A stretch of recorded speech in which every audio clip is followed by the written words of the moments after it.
We live in a world obsessed with adding more. Everywhere we look, we are told that the key to a better life is doing more. If you want to be healthy, add a new diet. If you want to be smarter, read more books. If you want to be successful, start a side hustle, wake up earlier, or learn a new skill. We treat life like a construction project that never ends. We keep building new rooms, adding new floors, and buy more furniture, hoping that one day we will finally complete a structure called happiness. But this approach often leaves us exhausted rather than fulfilled. We feel weighed down. Our minds are crowded with to-do lists, and our days are packed with obligations. We try so hard to become happy, yet we end up feeling more anxious and lost than before. There's a reason for this. In psychology and philosophy, there's a powerful idea that suggests we may be looking at the problem the wrong way. It is a simple mental model called inversion. The idea is straightforward. Instead of asking how to achieve a positive outcome, ask how to avoid a negative one. Instead of asking, how can I be happy, ask, what is making me unhappy? And then stop doing it. It sounds almost too simple, but if you look closely at your own life, you may find that this shift in perspective is exactly what you have been missing. Let's be honest about one thing. Happiness is a vague idea. If someone asked you to describe exactly what happiness will look like in 5 years, you might struggle. Is it a certain amount of money? A specific house? A feeling? It is hard to define because happiness has no fixed shape. It keeps moving. And because it is so unclear, chasing can feel like trying to catch fog with your bare hands. Unhappiness, however, is concrete. It is clear and familiar. You know exactly how it feels to wake up after only 4 hours of sleep. Your eyes burn, your patience is thin, and your focus is gone. That feeling is real.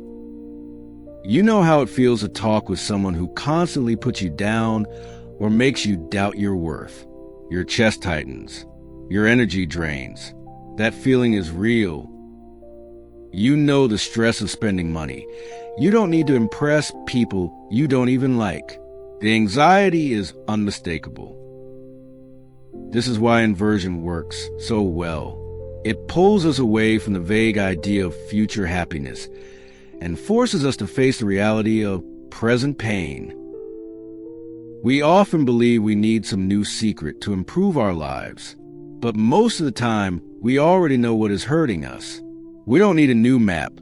We just need to remove the stone from our shoe. So, how do we apply this? It starts with setting anti-goals. Most of us set traditional goals. I want to lose weight. I want a better relationship. I want to be more productive. These are good intentions, but they don't help much when things get difficult. Let's flip them using inversion. Instead of asking, how can I have a perfect body? Ask, what guarantees that I will feel tired and unhealthy? The answers are usually obvious. Eating sugar late at night, sitting for hours without moving, and not drinking enough water. If you simply avoid these habits, even without a gym membership or a strict diet, your health will likely improve. Progress often comes not from being perfect, but from avoiding obvious mistakes. Now look at relationships. Instead of asking, how can I make everyone like me? Ask, what behaviors make people dislike me? Being unreliable, interrupting others, complaining all the time. If you stop doing these things, relationships often improve on their own. You remove the obstacles instead of forcing connection. The same idea applies to peace of mind. We often think we need to add meditation, retreats, or new routines to feel calm. But maybe the first step isn't adding 20 minutes of meditation. It's removing an hour of mindless scrolling before bed. It is much easier to avoid foolish habits than to achieve brilliance. And most of the time, avoiding what harms you is already enough to move your life in the right direction. There is a psychological reason why this kind of subtraction feels so good. The human mind is wired to react more strongly to pain than pleasure. Think about it. Finding $50 on the street feels nice, but losing $50 from your wallet hurts more, and the feeling lasts longer. Negative experiences weigh more heavily than positive ones. One toxic habit can cancel out several healthy ones. You can drink all the green juice in the world, but if you're sleep-deprived and trapped in a stressful, unhealthy job, no juice will save you. You cannot outrun a bad lifestyle. This is why removing the negative often brings faster relief than adding something positive. When you finally step away from a draining friendship, you feel an immediate return of energy. When you pay off a debt, your body feels lighter. When you delete an app that wastes your time, your mind becomes quieter. This is real progress, but it is quiet progress. It doesn't get applause or likes. No one celebrates when you don't buy the expensive car or when you choose not to send the angry message.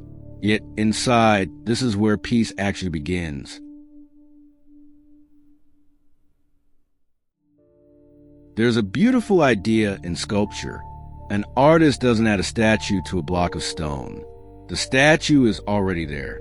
The artist simply removes everything that doesn't belong to it. We can think about our own character the same way. Maybe you don't need to become a better person. Maybe you're already enough, but you're buried under layers of habits, fears, and obligations that were never truly yours. We hold on because we fear the empty space. We worry that if we stop checking the news, we'll be uninformed. If we say no to an invitation, we'll be lonely. If we stop chasing the next big achievement, we'll be seen as failures. But inversion teaches us something different. Progress isn't always about adding more. Sometimes progress comes from taking things away. It takes courage to let go. It takes courage to say, "This no longer serves me," and quietly put it down. So, I invite you to try a different kind of experiment. Don't make a to-do list. Don't try to add a new habit. Instead, sit quietly and ask yourself an inverted question. What is one thing I'm doing right now that is almost guaranteeing my own unhappiness? Be honest. Is it a grudge you're holding on to? The way you speak to yourself? A quiet addiction to comfort or distraction?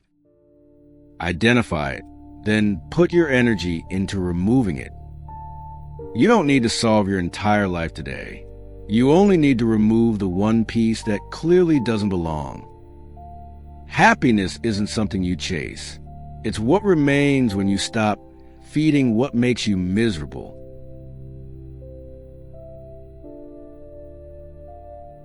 Thank you for spending this moment in reflection. If this video brought you clarity or peace, please like and subscribe to support the channel. May you find gentle ways to return to awareness and live with a calmer mind. Thank you for watching Daily Wisdom Light.